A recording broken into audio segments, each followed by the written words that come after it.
Good morning, good afternoon and good evening my dear students. जिस भी समय आप इस वीडियो को देख रहे हैं, आप जानते हैं सीबीएसई 10th क्लास ज्योग्राफी का 7th chapter that is life lines of national economy. और प्यारे बच्चों, इसमें हमने जो पहला चार्ट देखा था, है ना, उसमें हमने लैंड देखा था। लैंड में हमने क्या क्या कर लिया है?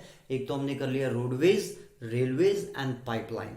अब हम सेकंड देख रहे हैं, दैट इज वाटरवेज। और वाटरवेज में हमने क्या क्या देखना है प्यारे बच्चों? एक तो इनलैंड और एक हम देखेंगे ओवरसीज। अब इनलैंड और ओवरसीज क्या होता है? आई नो कि आप लोगों को पता है, लेकिन फिर भी मैं आपको कोशिश करता हूं। 9th में आपने क्लाइमेट चैप्टर अगर पढ़ा है तो आपको एक टर्मिनोलॉजी का पता होगा, कॉन्टिनेंटैलिटी, है ना। यानी कि इससे जितना भी अंदर, यानी कि ये जो हमारी अंदर वाला इनलैंड, लैंड के अंदर वाली जो हमारी रिवर्स हैं, जो चाहे वो हिमालयन रिवर्स हो, पेनिनसुलर रिवर्स हो, इनके थ्रू जो हम अपने जो हैवी एंड बल्कि जो गुड्स हैं उसको जब हम एक जगह से दूसरी जगह कर रहे हैं तो वो इनलैंड हो गया। ओवरसीज क्या हो गया?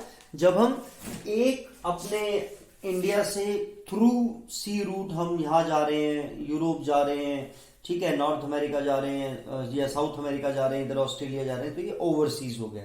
ठीक है, तो जो हमारा इनलैंड है, राइट, तो इसका कुछ एक नेविगेबल जो रूट है ना। आपको पता है गंगा जा रही है, यमुना जा रही है, महानदी जा रही है, कृष्णा, कावेरी, गोदावरी, ये सारी रिवर्स जो है काफी लंबी है, काफी स्टेट्स को ये कवर करते हुए, ब्रह्मपुत्रा को भी अगर हम देखें वहां से, तो इन्हीं को ध्यान में रखते हुए हमें मतलब वाटरवेज जो बेसिकली है, एक तो इस वाले पार्ट में हम देखेंगे कि इसके क्या क्या फीचर्स हैं, जो कि आप लोगों को ऑलरेडी आते भी। इसमें एक चीज आपको सिर्फ ध्यान रखनी है जो मैंने बताई कि इनलैंड, जब हम इनलैंड वाटरवेज की बात कर रहे हैं, इनलैंड वाटरवेज की बात कर रहे हैं, तो ये 5 इंपोर्टेंट इनलैंड वाटरवेज हैं। और ये जो इनलैंड जो टोटल लेंथ है, अगर हम इसको लेंथ वाइज कवर अप करें तो ये 14,500 किलोमीटर्स का ये पूरा एक नेटवर्क है। 14,000, आपको पता है हमारी अगर हम नॉर्थ टू साउथ देखें तो 3,000 है, और ईस्ट टू वेस्ट देखें तो 2,933 है ना, किलोमीटर्स में अगर हम देखते हैं तो वहां पे 3,214 किलोमीटर्स है नॉर्थ टू साउथ।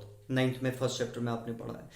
तो लेकिन ये कितना है? 14,500 किलोमीटर। ठीक है, ये इनलैंड जो हम वाटरवेज हैं। ठीक है, मैं अभी आपको पूरा दोबारा से हम करेंगे, लेकिन इस इनलैंड का आई होप आपको समझ में आ गया होगा। फिर हम फीचर्स को देखेंगे। Inland navigation waterways. अब देखो प्यारे बच्चों, हमने इससे पहले रोडवेज देखा था, तो उसमें हमने क्या किया था? नेशनल हाईवेज, है ना, हाईवेज एनएच लिखते हैं उसको हम, एनएच, है ना, स्टेट वाले को एसएच लिखते हैं। तो जो ये वाले वाटरवेज हैं इसको हम क्या लिखेंगे? National waterways, NW. ये टोटल 5 हैं जब हम इनलैंड की बात कर रहे हैं। ठीक है, कितने? ये टोटल 5 हैं। इनकी टोटल कितना किलोमीटर इसकी लेंथ है? 14,500 किलोमीटर। इसमें से 5685 किलोमीटर्स, आप देखेंगे 68 को मैंने काफी बोल्ड किया हुआ है, 5685 kilometre navigable by mechanised boats.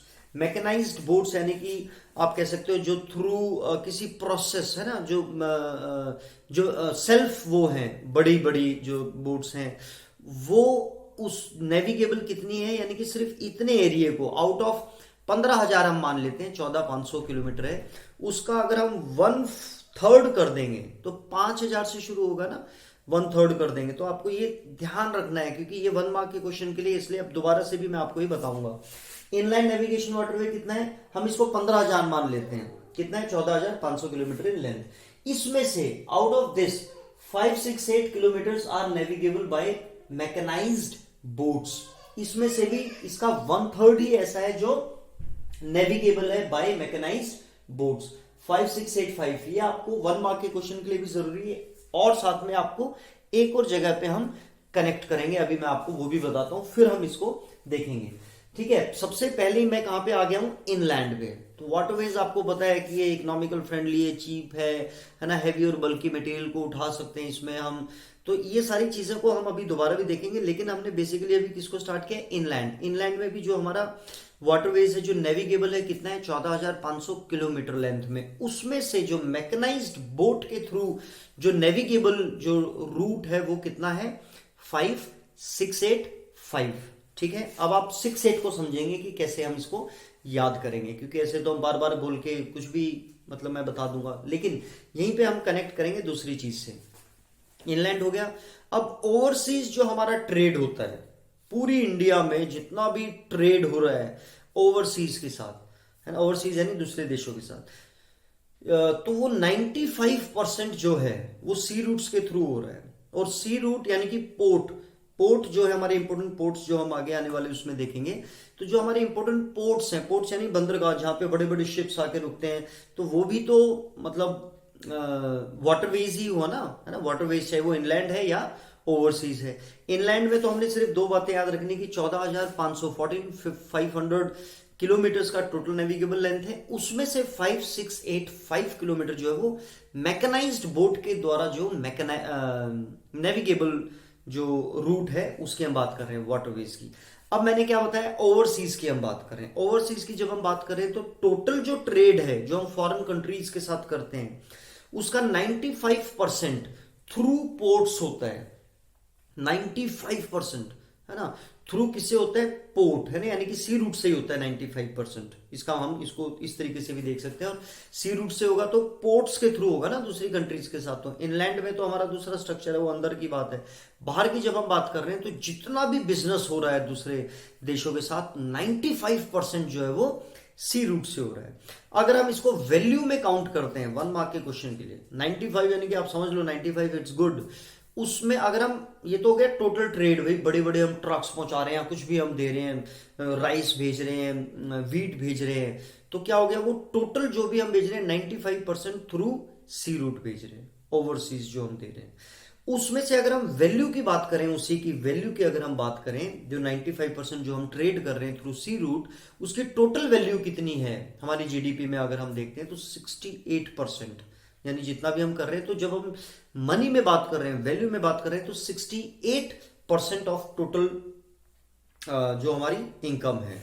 I hope अब आप कहोगे सर ये 95 है तो ये 68 क्यों है, तो ये 95 इसलिए प्यारे बच्चों, जो भी चीज हमें दिख रही है जिसको हम उठा सकते हैं, हैवी है, बल्कि है, या और भी चीजें, उसको हम कर सकते हैं। लेकिन जब हम वैल्यू में बात कर रहे हैं तो बहुत सारी चीजें ऐसी हैं, आपको पता है, इंफॉर्मेशन टेक्नोलॉजी, सॉफ्टवेयर्स, तो ये हम वैसे ही थ्रू और वेज ऑफ कम्युनिकेशन या उसके थ्रू हम दे देते हैं। तो टोटल में इस वजह से ये आप देख रहे हो 68 है, और वैसे ये टोटल कितनी है 95। ठीक है, आई होप आप इसको समझ पा रहे हैं। मैंने आपको सिर्फ दो चीजें बताई हैं, इनलैंड में टोटल नेविगेबल कितना है, लेंथ उसकी, फिर आउट ऑफ दिस, है ना, इसका 1/3 आप अगर नहीं याद कर पा रहे हैं, लेकिन आपको याद करना है 6-8, क्यों, क्योंकि 68% in value, 95% of countries trade volume पूरा, यानी कि वो सी रूट से हो रहा है। 5% है जो हम किसी और तरीके से या थ्रू ट्रक्स या थ्रू रोड वेज हम कर रहे हैं, लेकिन 95 किसके थ्रू हो रहा है, सी पोर्ट के थ्रू। ठीक है, apart from it India trade with foreign countries, यानी कि ये दोनों लिंक्ड है आपस में, दोनों पॉइंट, कैरिड फ्रॉम पोर्ट्स, और पोर्ट आपको पता है जो कोस्टल एरिया में ही होगा, है ना, कोस्टल एरिया आप सबको पता है जो समुद्र के किनारे वाला होता है, तो वहां पे जो पोर्ट्स है। अब इसी पॉइंट को दोबारा एलोबरेट कर रहे हैं, 95% ऑफ कंट्रीज ट्रेड वॉल्यूम, जिसकी वैल्यू क्या बन रही है in rupees, 68% is moved by sea. तो हमने इनलैंड और ओवरसीज को देखा, 14,500 kilometre in length, out of that navigable कितना है मैकेनाइज्ड बोट के थ्रू 5,685, 68। ठीक है, टोटल 95% जो हम ट्रेड कर रहे हैं फॉरेन कंट्रीज के साथ, जिसकी वैल्यू अगर हम देखते हैं तो 68% है टोटल उसकी, और ये भी हम किसके थ्रू कर रहे हैं, सी के थ्रू कर रहे हैं। तो इनलैंड आउटलेट। अब हम देखते हैं कि वाटरवेज के फीचर्स क्या हैं। तो 1 2 3 4 ये दो आपस में कनेक्टेड है ना, और ये दो आपस में कनेक्टेड है। 5 पॉइंट आपके फीचर्स में, जो कि आप इसमें भी लिख सकते हो जब आप फीचर्स करेंगे।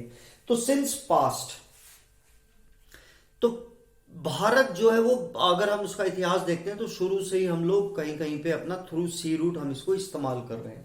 सिंस मेमोरियल, सीमैन यानी कि जो सेलर्स हैं, seaman sailed far and near, वो दूर नजदीक गए अपने साथ में। जब भी कोई व्यक्ति एक जगह से दूसरे जगह जाता है, मान लो पंजाबी कोई केरला में जा रहा है, सिंपल हम इनलैंड की बात करते हैं, तो वो अपने साथ सिर्फ जो व्यापार करने जा रहे हैं सिर्फ वो नहीं कर रहे हैं, उसके साथ में वो अपना कल्चर है ना, उसके जो मतलब पगड़ी है उसको देख के उनको वो समझ रहे हैं कि कहीं ना कहीं कल्चर का भी आदान प्रदान, नॉलेज जो है वो होती है। तो seamen sailed far and near carrying and spreading, साथ में कैरी भी कर रहे हैं और स्प्रेड भी कर रहे हैं इंडियन कॉमर्स यानी कि व्यापार एंड कल्चर। ठीक है, कॉमर्स एंड कल्चर को वो स्प्रेड कर रहे हैं सिंस मेमोरियल, मेमोरियल मतलब बहुत पुराना। ठीक है, सिंस पास्ट, और साथ में क्या कर रहे हैं, कल्चर और कॉमर्स को वो स्प्रेड कर रहे हैं near and far. Cheapest means of transportation, अगला पॉइंट क्या है, अगर हम थर्ड और फिफ्थ को देखें, फ्यूल एफिशिएंट, चीपेस्ट है तो फ्यूल एफिशिएंट है and environment friendly. Cheapest means of transportation, बेटा आपको पता है कि जो लहरें चलती हैं, टाइड्स हैं, है ना, आप देखोगे पोर्ट्स में भी, आप देखो कहीं जो है टाइडल पोर्ट्स है, तो उसकी हेल्प से ही, मतलब बहुत ज्यादा फ्यूल की इसमें जरूरत नहीं है, मतलब बहुत जहां पे पावर लगाने की जरूरत है उसके बाद तो वो अपने आप ही मूव कर रहा है, थोड़ा बहुत ही फ्यूल इसमें लग रहा है। तो चीपेस्ट मीन ऑफ ट्रांसपोर्टेशन है, एयरवेज को कंपेयर कर लो, रेलवे भी मुश्किल है उसको बनाना, मेंटेन करना सारी चीजें और उसका खर्चा, रोडवेज भी इसी तरीके से महंगी है, पाइपलाइन भी महंगी है, लेकिन ये क्या है, चीपेस्ट मीन्स ऑफ ट्रांसपोर्टेशन, जब हम देख रहे हैं कि 95% वॉल्यूम को लेके जा रहे हैं। ठीक है, most suitable for carrying heavy and bulky, पानी है, पानी में आपको पता है कौन सा फोर्स होता है, तो इतने बड़े बड़े शिप्स, टाइटैनिक आपको पता है, आप तो उससे भी बड़े बड़े बन चुके हैं, तो उसमें आप साथ में कितना हैवी और बल्कि सामान ले जा सकते हो। फ्यूल एफिशिएंट, चीपेस्ट है तो फ्यूल एफिशिएंट है एंड इन्वायरमेंट फ्रेंडली, इन्वायरमेंट पे सबसे कम अगर कोई असर कर रहा है तो ये मीन ऑफ ट्रांसपोर्टेशन है जो, तो 1 मार्क के क्वेश्चन में आपको ये भी पूछा जा सकता है कि इकोनॉमिकल इन्वायरमेंट फ्रेंडली जो है कौन सा मीन ऑफ ट्रांसपोर्टेशन है, तो वाटरवेज, राइट। ठीक है, आई होप कि ये 5 पॉइंट आपको समझ में आ गए हैं। इनलैंड नेविगेशन वाटरवेज कितना है टोटल लेंथ में, 14,500 किलोमीटर इन लेंथ, इनलैंड यानी कि जो गंगा है, ब्रह्मपुत्रा है, महानदी है, या जो कोस्टल एरिया के पास है, उसको हम नेक्स्ट उसमें देखेंगे जब हम 5 इंपोर्टेंट नेशनल वाटरवेज को देखेंगे। पाइपलाइन में हमने 3 देखा है ना, और जब हमने रोडवेज को देखा तो हमने 6 क्लासिफिकेशन देखी, तो इसमें हम कितनी देखेंगे, 5। बहुत इजी है जब हम मैप के थ्रू करेंगे। ठीक है, तो आउट ऑफ दिस 5 6 8 5 से शुरू है, 5 पे खत्म है, 68 को एक और जगह आपको याद रखना है, are navigable by mechanised boats. Apart from it India trade with foreign countries carried from ports. 95% of country's trade volume, 68% in value is moved by sea. तो ये क्या है, नेशनल वाटरवेज। तो ये कितने हैं, 1 national waterways, 1 2 3 4 and 5। Next video में हम इसको देखेंगे, राइट। तो अब हम एक बार देख लेते हैं कि आपकी बुक क्या कहती है। Since time immemorial India was one of the seafaring countries. Its seamen sailed, its यानी कि country भारत की बात करें, sailed far and near, thus carrying and spreading Indian commerce and culture. Waterways are the cheapest means of transport. They are most suitable for carrying heavy and bulky goods. It is a fuel efficient and environment friendly mode of transport. India has inland navigation waterways of 14,500 kilometers in length. Out of these, only 5,685 kilometers are navigable by mechanized boats. The following waterways have been declared as the national waterways by the government. Following यानी ये जो 5 हैं उसको हम next video में देखेंगे प्यारे बच्चों। तो this is for your click. God bless you all. Love you all.